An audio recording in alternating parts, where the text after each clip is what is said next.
Hello student, कक्षा 10 के विद्यार्थी। आज मैं आप लोगों को पद्यांश की व्याख्या, जो अगली व्याख्या होगी मेरी, उस पर चर्चा करूंगी। इसके पहले कि मैं सूरदास के जो पद थे उस पर 2 व्याख्याओं का वीडियो में डाल चुकी हूँ। आज अगली तीसरी व्याख्या हम देखेंगे किस तरीके से ये और इसको लिखना है और किस तरीके से कितने सन में पूछी गई है और प्रश्न कैसे आए थे। तो ये व्याख्या अभिगत गति कछु कहत ना आवे, ये वेरी इंपॉर्टेंट है। 14, 12 और 7 में 6 नंबर व्याख्या यूपी बोर्ड में पूछी गई थी। आइए देखते हैं प्रत्येक व्याख्या आपकी ये 6 नंबर की आती है। 3 प्रश्न होते हैं, प्रत्येक प्रश्न 2 नंबर का होता है। इस तरीके से टोटल 6 नंबर की व्याख्या रहती है। तो सूरदास इंपॉर्टेंट पद है और उसकी व्याख्या हमें देखनी है। अभिगत गति कछु कहत न आवे, ज्यों गूंगे मीठे फल को रस अंतर्गति भावे, परम स्वाद सभई सु निरंतर अमित तोष उपजावे, मन वाणी को अगम अगोचर सो जाने जो पावे, रूप नेक गुण जाति जुगत बिनु निरालम कित धावे, सब विधि अगम विचारे ताते सूर सगुन पद गावे। तो ये व्याख्या पहचान के हमें इसका संदर्भ लिखना होता है। ये किस पार्ट से ली गई और राइटर कौन से हैं। तो देखो 3 प्रश्न ये बोर्ड में इस तरीके से पूछे गए थे। इसमें पहला प्रश्न उपर्युक्त पद्यांश का संदर्भ लिखिए, 2024 में आया था ये प्रश्न। तो इसको पहचान के हमें संदर्भ में हमें पाठ का नाम और राइटर का नाम लिखना होता है। दूसरा प्रश्न था रेखांकित अंश की व्याख्या कीजिए। तो इस अंश की व्याख्या करनी थी। इस तरीके से इसमें रेखाएं अंकित रहेंगी ऐसी, और इसकी व्याख्या आपको करनी सरल शब्दों में। तीसरा था अगम अगोचर से क्या तात्पर्य है, ये भी 2024 पर प्रश्न पूछा गया था। तो इस तरीके से ये 3 व्याख्याएं और प्रत्येक व्याख्या का जो प्रश्न है वो 2 अंक का रहता है इस तरीके से। तो हम पहले प्रश्न का आंसर देखेंगे, उपर्युक्त पद्यांश का संदर्भ लिखिए। तो बोर्ड की कॉपी में इस तरीके से आंसर राइटिंग करनी, उत्तर का संदर्भ लिखना है हमें, जैसा कि ये लिखा हुआ है। हेडिंग डालेंगे, प्रस्तुत पद सूरदास द्वारा रचित सूर सागर महाकाव्य से उद्गृत है या लिया गया है।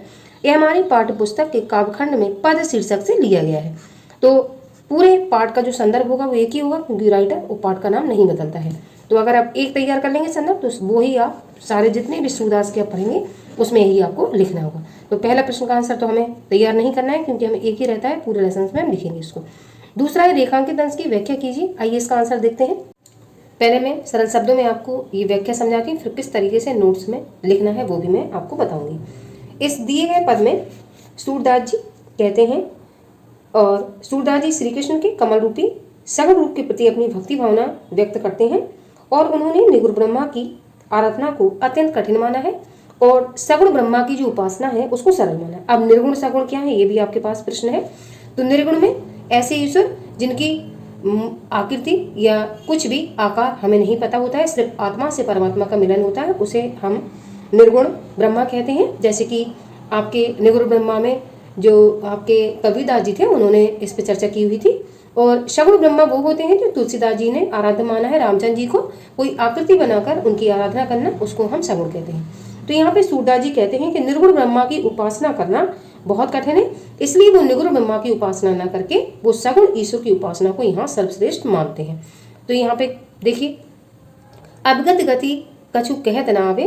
तो सूरदास जी कहते हैं कि निर्गुण ब्रह्मा की आराधना करना कठिन है, उसके स्वरूप के विषय में कुछ नहीं कहा जा सकता। अवगति गति कछु कहत न आवे, वो कहते हैं अवगति का मतलब होता है अज्ञात और निराकार, ऐसे ईश्वर जिनका कोई ना आकार हो ना आकृति हो, और गति मतलब स्थिति। ऐसे ईश्वर की या ऐसे निर्गुण ब्रह्मा की आराधना करना कठिन है या उसके बारे में कुछ नहीं कहा जा सकता है। जो गूंगे मीठे फल को रस अंतर्गत ही आवे, वो कहते हैं जैसे कोई गूंगा व्यक्ति मीठे फल के रस को चूस कर उसके आनंद को सिर्फ महसूस कर सकता है, उसे अपने मुख से व्यक्त नहीं कर सकता है, वैसे ही कोई भी व्यक्ति जिसने निर्गुण ब्रह्मा की उपासना की है वो उसके आनंद को केवल अनुभव कर सकता है, उसे मौखिक रूप से बोलकर बता नहीं सकता है।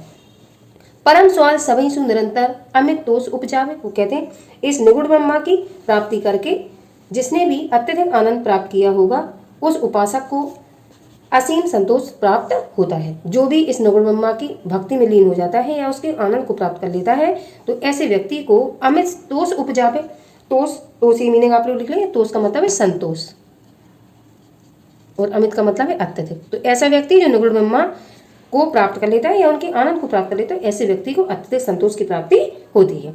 मन वाणी को अगम अगोचर सो जाने जो पावे, वो कहते हैं मन और वाणी के द्वारा ऐसे अगम अगोचर जिसका कोई आकार नहीं है, ऐसे ईश्वर को प्राप्त नहीं किया जा सकता है जो इंद्रियों से परे हो, मतलब जिसको हम ना देख सकते हैं ना जान सकते हैं, ऐसे ईश्वर को प्राप्त नहीं किया जा सकता है अगम अगोचर।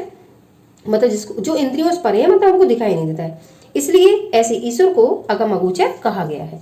ठीक है, और उसे जो प्राप्त कर, सो जाने सो पावे, मतलब उसे जो प्राप्त कर लेता है वह ईश्वर की जो इस अनुभव को प्राप्त कर लेता है, तो ऐसा व्यक्ति उस संतोष को ही प्राप्त कर लेता है और वो उसको व्यक्त नहीं कर सकता है अपने मुख से। आगे, रूप रेख गुण जाति जुगति बिनु निरालम कित धावे, ऐसा व्यक्ति जिसका ना कोई रूप है ना कोई आकृति है और उसके गुणों का भी ज्ञान नहीं है, जाति जुगति बिनु निरालम कित धावे, तो आगे सूरदास जी कहते हैं जिसका ना कोई रूप है ना कोई आकृति है और उसके गुणों का भी हमें ज्ञान नहीं है, तो ऐसी स्थिति में हम उस ईश्वर को कैसे प्राप्त कर सकते हैं जिसका बिनु निरालम किस आधार, कित धावे, निरालम का मतलब होता है आधार, और ऐसे ईश्वर का कोई आधार भी नहीं है, तो हम कैसे उसे प्राप्त कर सकते हैं।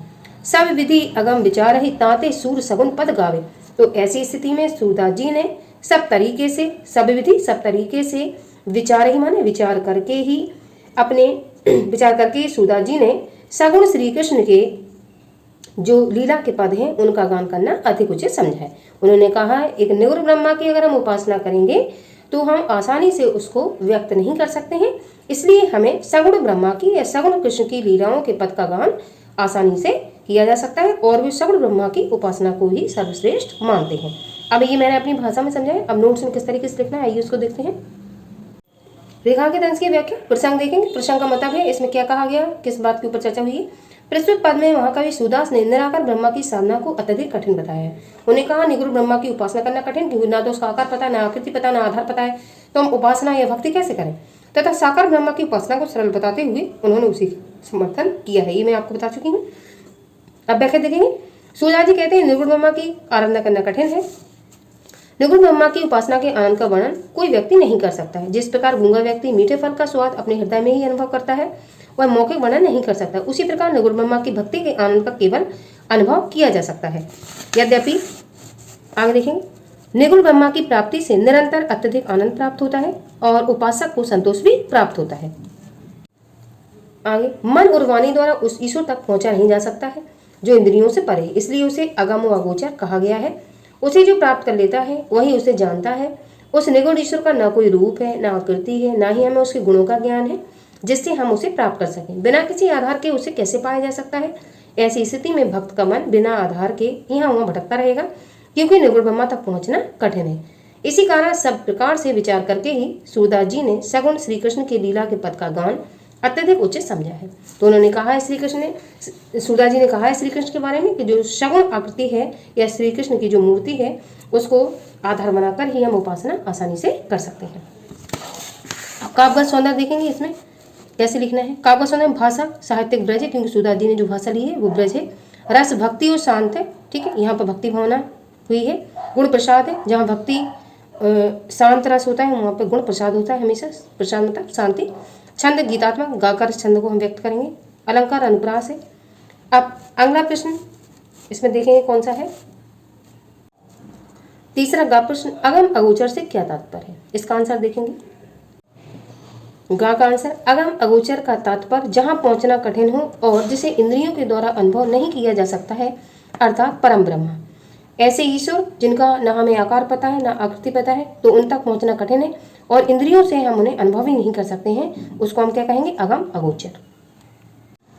अगली चौथी व्याख्या देखेंगे। किलकत कान घुटरवन आवत, मनमय कनक नंद के आंगन, बिम पकड़वे धावत, कभू निरग हरि आप छाए को, करसो पकड़न चाहत, किला की हसत राज दो दतियां, पुनि पुनित है अब गाहत। ये 2023 में व्याख्या यूपी बोर्ड में पूछी गई थी। प्रश्न 3 आए थे। ऊपर पद्यांश का संदर्भ लिखिए। 23 में पूछा गया प्रश्न है रेखांकित अंश की व्याख्या कीजिए। ये रेखाएं खींची गई, इसके आगे व्याख्या करनी है। उपरोक्त पद्यांश में किसकी बाल क्रीड़ाओं का वर्णन किया गया है, तो 3 प्रश्न लिखने हैं। उपरोक्त पद्यांश संदर्भ लिखिए। संदर्भ वही रहेगा सेम जो पिछली आपने लिखा हुआ है। प्रस्तुत वंदना पद महाकवि सूदा द्वारा रचित सूरसागर महाकाव्य से लिया गया है। यह हमारी पाठ्यपुस्तक के काव्यखंड में पद शीर्षक से लिया गया है। अब सेकंड का आंसर रेखांकित अंश की व्याख्या हमें करनी है। तो सबसे पहले हम प्रसंग डालते हैं। तो प्रसंग में श्री कृष्ण की बाल छवि का वर्णन सूरदास जी ने जैसा किया है वैसा कोई कभी नहीं कर सका है। तो यहाँ पे सूरदास जी ने श्री कृष्ण की बाल लीलाओं का वर्णन किया है। अब पहले व्याख्या देखेंगे। मैं पहले आपको ऐसे ही पढ़ के बताऊंगी, फिर नोट्स दिखाऊंगी कैसे लिखना है। किलकत कान घुटरवन आवत, वो श्री कृष्ण की जो बाल छवि है और श्री कृष्ण भगवान जब घुटनों के बल चलते हैं। तो उनकी बात छवि को देखा है सूरदास जिस तरीके का वर्णन करते हैं वैसा बेजोड़ वर्णन आज तक कोई भी नहीं कर पाया है। देखते हैं इसका आंसर। किलकत कान घुटरवनी आवत, वो कहते हैं सूरदास जी पद्यांश में श्री कृष्ण की बाल लीलाओं का वर्णन वो करते हुए कहते हैं कि बालक श्री कृष्ण किलकारी मारते हुए घुटनों के बल या घुटनों के बल चलते हुए आते हैं। मणिमय कनक नंद के आंगन बिंब पकड़ में धावत, जो मणि का जो नंदवाव का आंगन है वो मणियों का बना हुआ है, उसमें बिंब पकड़ में धावत, वो अपनी तस्वीर देखते हैं उसको पकड़ने का प्रयास करते हैं। बिंब पकड़ में पकड़ना मतलब पकड़ते हैं, धावत मतलब दौड़ के, ठीक है, वो अपनी परछाई को पकड़ने का प्रयास करते हैं। कहूँ ने रखी हरि आपको छाओं को करसो पकड़न चाह, कभी तो वो अपनी छवि को या परछाई को देखकर हंसने लगते हैं, अपनी जो परछाई देखते हैं वो फर्श में तो हंसने लगते हैं। और कभी कर सो पकड़ना चाहत, वो अपने कर मतलब हाथ से पकड़ने का प्रयास करते हैं, किसको, अपनी छाओं को या जो अपनी परछाई दिख रहे हैं उसको पकड़ने का प्रयास करते हैं। किला की हसत रजत दो दतियां पुनि पुनिते हैं अवगाहत, वो ऐसी किलकारी मारकर जब हंसते हैं तो उनके आगे के जो दांत दिखाई देते हैं, हंसने में दो दांत पुनि पुनिते हैं अवगत, बार बार उनके हंसने पे जो दो दांत दिखाई देते हैं वो अत्यधिक अवगाहत मतलब शोभायमान प्रतीत हो रहे हैं या शोभा प्रतीत कर रहे हैं या अच्छे लग रहे हैं, ठीक है। राजत का मतलब शोभा दिखा रहे हैं, ठीक है। तो इस तरीके से अवगाहत का मतलब होता है दिखलाना या दिखाई दे रहा है, ठीक है। तो जब वो हंसते हैं तो उनके आगे के जो दांत हैं वो अच्छे या शोभायमान प्रतीत हो रहे हैं। तो इस तरीके से वर्णन उनका किया गया है। आप व्याख्या देखते हैं इसमें किस तरीके से लिखना है नोट्स में। व्याख्या में किलकारी मारते हुए श्री कृष्ण घुटनों के बल आ रहे हैं। नंद जी के स्वर्ण से बनाए गए और मणियों से युक्त आंगन में श्री कृष्ण अपनी परछाई को पकड़ने के लिए दौड़ते हैं। अपनी परछाई को देखकर भी उसे अपने हाथ से पकड़ना चाहते हैं। किलकारियां मारते समय उनके आगे के दो दांत सुशोभित हो रहे हैं, बार बार भी उन्हें दिखलाते हैं, ठीक है। काव्य सौंदर्य में भाषा वही रहेगी, वृक्ष रस यहाँ चेंज हो जाएगा। यहाँ जब बचपन की बाल छवियों को वर्णन किया जाता है तो वहाँ पे बात्सल रस होता है, ठीक है। गुण प्रसाद ही रहेगा और माधुर, ठीक है। अगला अलंकार उत्प्रेक्षा रहेगा, अनुप्रास रहेगा, छंद गे पद गा कर ही हम इसको पढ़ेंगे। अगला तीसरा प्रश्न इसमें क्या पूछा गया है, उपर्युक्त पद्यांश में किसकी बाल क्रीड़ाओं का वर्णन किया है। तो निश्चित है श्री कृष्ण की बाल क्रीड़ाओं का वर्णन किया गया है। तो देखिए मैंने आंसर में लिखा हुआ है उपर्युक्त पद्यांश में श्री कृष्ण की बाल क्रीड़ाओं का वर्णन किया गया है। तो इस तरीके से तीनों प्रश्नों के आंसर हमने इजीली दिए और किस तरीके से नोट्स बनाने हैं और यूपी बोर्ड के पेपर में किस तरीके से आपको आंसर राइटिंग करनी है, तो इस तरीके से आपको मैंने समझाया, आपको इजीली समझ में आया होगा। अब अगली इसकी जो इस पार्ट की जो व्याख्या हुई वो अगले वीडियो में इसको लेकर आऊँगी। आप कंटिन्यूसली जो मैं वीडियो आपको डाल रही हूँ अगर आप डेली इसको पढ़ते हैं या समझने का प्रयास करते हैं या नोट्स बना लेते हैं सबसे बढ़िया, तो आपको आने वाली परीक्षाओं में, ठीक है, दिक्कतों का सामना नहीं करना पड़ेगा।